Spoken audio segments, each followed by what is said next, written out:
People aren't naive. They're tough as they can possibly be, and they've seen things, and then they decide to become good. Like some of the best people I met in my therapeutic practice, the best people morally, were people who were on the surface.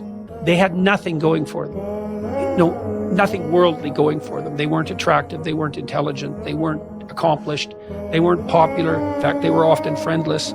They often had devastated families. They had terrible developmental histories.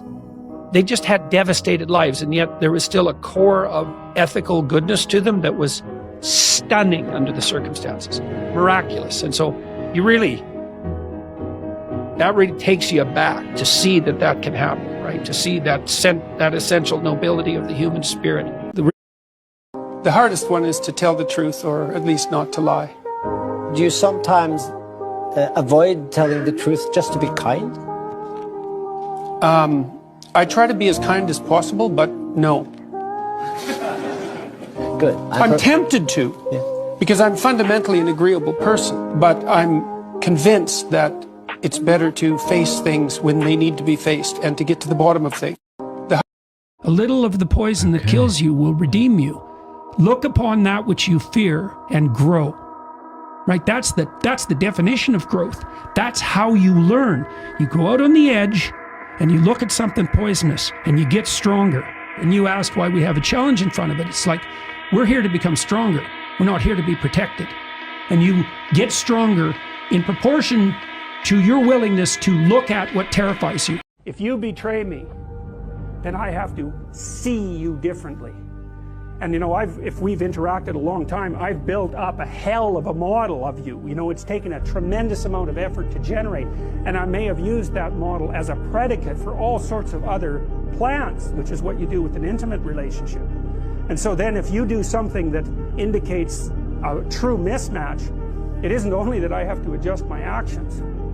God only knows what I'm going to have to retool. I may even have to retool my perceptions of myself.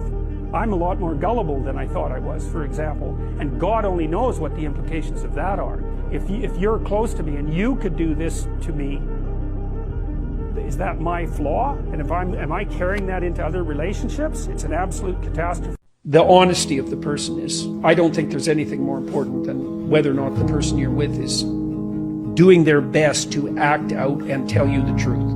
Because no long-term relationship can survive without trust. And trust is dependent on honesty. So that's a major. You can get a long ways with very difficult problems if you're willing to communicate genuinely. Difficult. Problem with the pursuit of happiness is that when life storms come along, happiness disappears, and then you're left with nothing. And so you need to pursue something that's deeper than happiness. And if happiness comes along, well then, hooray for you. You don't want to despise it because it's fleeting, but it's much better to pursue things that are meaningful than things that make you happy.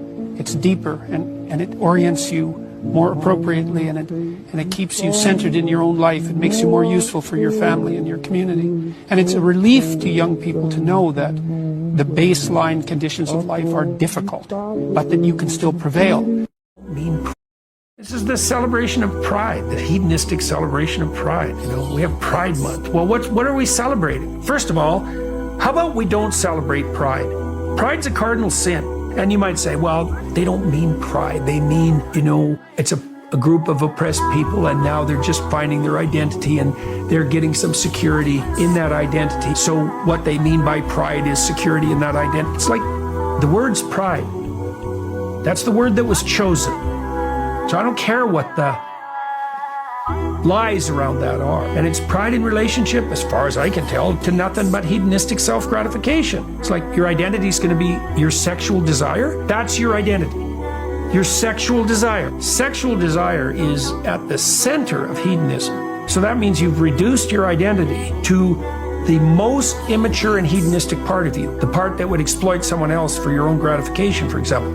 The part that would exploit you for your own gratification. And now that's your identity. And now that's what we celebrate.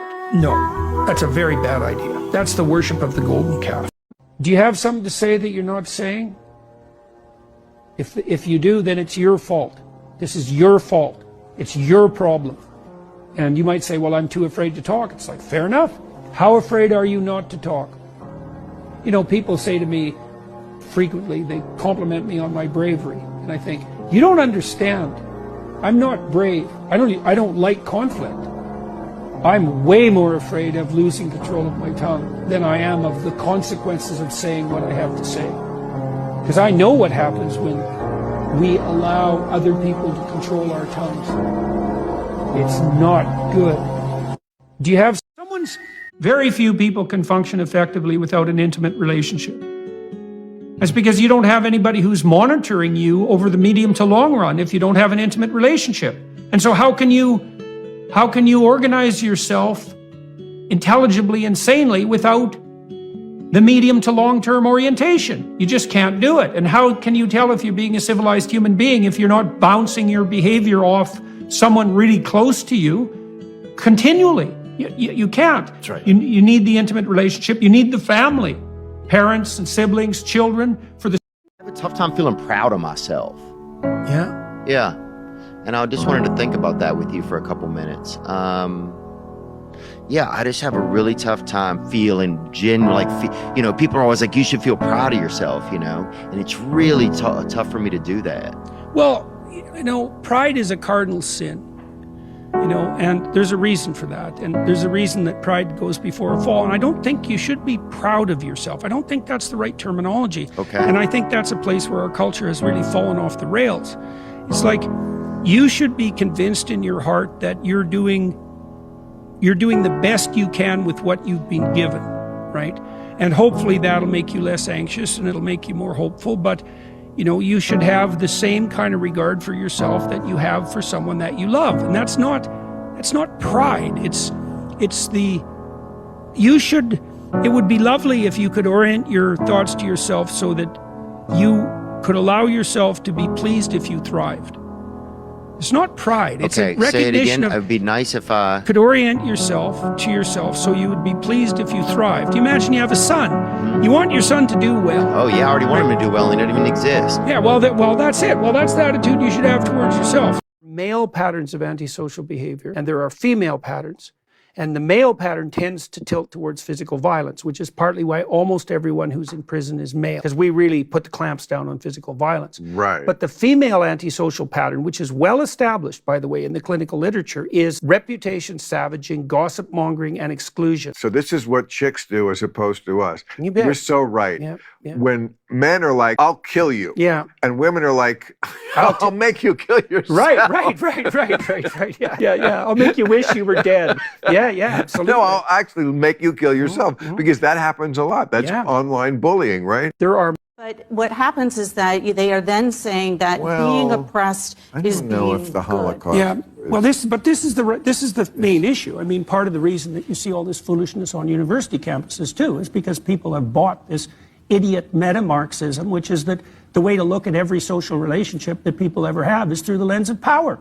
And that is, we can put that squarely at the feet of the universities, as far as I'm concerned, is, you know, marriage is a patriarchal institution and business is nothing but oppression, and you have to view every single situation that emerged historically as oppressor versus oppressed. And then once you get that, which you can get in about 2 minutes if you sit in a course that teaches that sort of thing, you have a lens to moralize about the whole world through. And then you see the situation is that the leftists have already decided the Palestinians are the victims. And as you pointed out, if you're a victim, then you're morally righteous. And even more conveniently, if you stand for the victim, then you're morally righteous, regardless of what you do with your own life. And that's pretty much what university students are taught from the time they enter the university classroom. And that's how they, you know, orient themselves morally. And that's at the hands of the radical left, too, Bill. And one of the things the Democrats also have to pay the price for, I would say, is their absolute refusal to draw a line between the moderate Democrats and the extremists. They're completely incapable of doing that. Like, I've talked to 40 senators and congressmen in the last 5 years. I asked them all the same question, including RFK. He wouldn't answer either. When does the left go too far? Well, we certainly bloody well saw it in the last month, didn't we? Because they got the oppressor-oppressor narrative a little mucked up, we might say. And the consequences of that are going to unfold pretty brutally over the next few months. Term one-night stand sequential relationship types. Okay, who are they? Psychopathic, narcissistic, Machiavellian, and sadistic. All one-night stand people? The definition of a psychopath is someone who uses someone for short-term gratification. Okay, so it's definitional, right? So, and then you might say, well, I'm not like that, I just like sex. It's like, yeah, but if you practice that for 5 years, you're not going to become what you practice. In what sense is our society male-dominated? The fact that the vast majority of wealth is owned by men, the vast majority of capital is owned by men. Women do more unpaid labour. Very tiny proportion of men, and a huge proportion of people who are seriously disaffected are men. Most people in prison are men. Most people who are on the street are men. Most victims of violent crime are men. Most people who commit suicide are men. Most people who die in wars are men. People who do worse in school are men. It's like, where's the dominance here precisely? What you're doing is you're taking a tiny substrata of hyper-successful men and using that to represent the entire structure of Western society. In what sense? Once you start to succeed at something, the probability that you will continue to succeed ever more rapidly increases. So there's an exponential function with regards to success. But there's also an exponential function with regards to failure. So failure and success aren't like this. They're like this. Fail, fail, die. Succeed, succeed, succeed ridiculously. Like it's this weird curve. And it's funny because it doesn't just characterize economics. It's a really it looks like a really fundamental economic law. I was actually quite shocked when I first learned about this, which was only about 15 years ago, because I thought most things were normally distributed. It turns out that that's not true. Observation clinically has been for a couple to maintain their relationship without it deteriorating. They have to spend 90 minutes a week together talking about their lives, about how the house is run, about what they've all been doing to keep their stories caught up, right? And then they need to spend at least one time having a date, and 2 is better. 1 is necessary, 2 is better. And so that's sort of your minimal commitment level if you don't want things to deteriorate. Temptation for intelligent people to identify with their intelligence and to become prideful. That's actually how, in some ways, how God keeps the eternal scales of cosmic justice balanced. So imagine you're born with an IQ of 145. Well, then you might think, well, that's not very fair, because what about the poor guy who's born with an IQ of 85? And those are very different. And you say, well, that's completely unfair. It's like, fair enough, but the guy with the IQ of 145 is prone to the temptations of the pride of the intellect. And that is Lucifer, right? It's like, that's the worst temptation. Lucifer is the spirit of intellect gone most dreadfully wrong. And so sure, you can have an IQ of 145, but man, you better be on your knees in gratitude that that gift was given to you, and you better not misuse it, because if that thing takes the upper hand, you are in the hands of the worst possible agent of destruction. Someone who's peaceful because they're a coward isn't an improvement over a gang member who will fight. He's worse. He's just pathetic. His goodness is all weakness. The gang member at least will fight. Now, is the gang member good? Well, he's good compared to the coward. Is he good compared to what's good? No. Someone who's peaceful because they're a coward. Life is so difficult and challenging that unless you give it everything you have, the chances are very high that it will embitter you, and then you'll be a force for darkness and not good. And so, you know, the fact that life is short and can be brutal can terrify you into hiding and avoiding, but it can also, you can flip that on its head and understand that since you're all in anyways, you might as well take the risks that are adventurous. They used the word vaccine so that they didn't have to contend with the fact that it wasn't the same technology. There are different types of vaccines There certainly that are different technologies. Fine. The mRNA vaccines is a type of vaccine technology. Vaccines. Now this is vaccines. No, it was like this and now it's like this. No. It was like this and now it's like this. The mRNA technology was a radical, qualitative leap forward in technology. You can call it a vaccine if you want to, but it bears very little resemblance to any vaccine that went before that. And the reason it was called a vaccine was because vaccine was a brand name that had a track record of safety, and shoehorning it in that was one of the ways to make sure that people weren't terrified of the technology. What do you think the best argument for atheism is?